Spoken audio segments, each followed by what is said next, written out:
കടലിൽ നോക്കിക്കൊണ്ടു വീട്ടിൽ ഇരിക്കാൻ പറ്റാത്ത അവസ്ഥയുടെ കടക്കാരും പലിശക്കാരും മൊത്തത്തിൽ ബേളം. ഇച്ചിരി സമാനം കിട്ടുമെന്ന് വിചാരിച്ചു ഇവിടെ വന്നിരുന്നേ. എനിക്കും തരാനില്ലടാ 2000 രൂപ.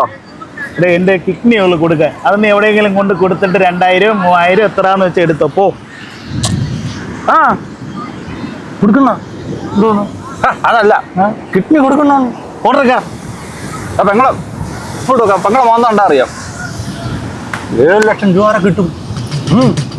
ഇത് പോണേ നീ പറഞ്ഞേ പെങ്ങളെ കാര്യം ഞാൻ വിഷയമായിട്ട് പറഞ്ഞത് മണ്ടനെ അവൻ.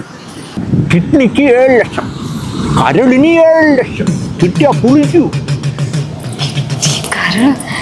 കിഡ്നി കരളും കൂടെ കൊടുക്കാൻ പറ്റുമോ? പെങ്ങളെ രണ്ടൂടാ മണ്ടൻ ഒറ്റയ്ക്ക് താങ്ങൂല. കരളിൽ പിന്നെടുക്കാം മതി. എന്തെങ്കിലും അധികം കിട്ടും ഏട്ടാ.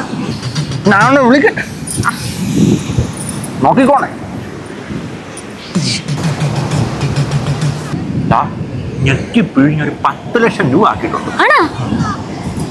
പിന്നെ പെങ്ങളെ ബാക്കി നിന്റെ കയ്യിലിരിക്കുക. പിന്നെ നിന്നാണ് എനിക്കൊന്നും ഇതിനകത്തില്ല. നിങ്ങൾ രക്ഷപ്പെടണം.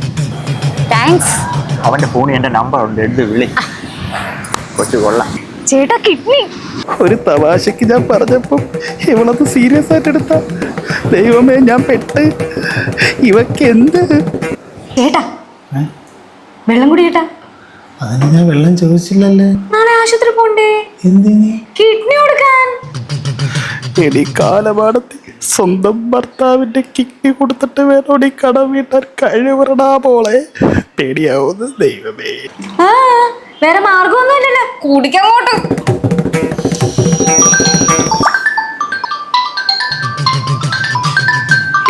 കിഡ്നി ചേട്ടൻ കാര്യം പറയാൻ വിളിച്ചതാ. പറഞ്ഞോ ചേട്ടാ. അവന് വെള്ളം കൊടുത്തിരുത്തിയാ മതി, ആഹാരം ഒന്നും കൊടുക്കല്ലും കേട്ടോ. അതൊക്കെ ഇവിടെ സെറ്റാ. നാളെ രാവിലെ ചെക്കപ്പല്ലേ, കിടന്ന് ഉറങ്ങിക്കളല്ല, അങ്ങ് വന്നേക്കണം. ഞങ്ങളങ്ങ് എത്തും.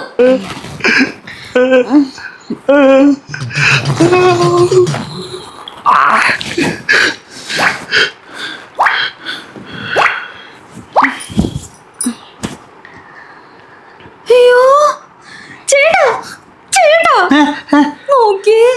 അവയവദാനത്തിന്റെ പേരിൽ വ്യാജരേഖ ചമച്ച് അവയവ കച്ചവടം നടത്തിയ കൊല്ലം സ്വദേശി കിഡ്നി പ്രഭു അറസ്റ്റിൽ. ആണോ? നമ്മുടെ കിഡ്നി ചേട്ടൻ.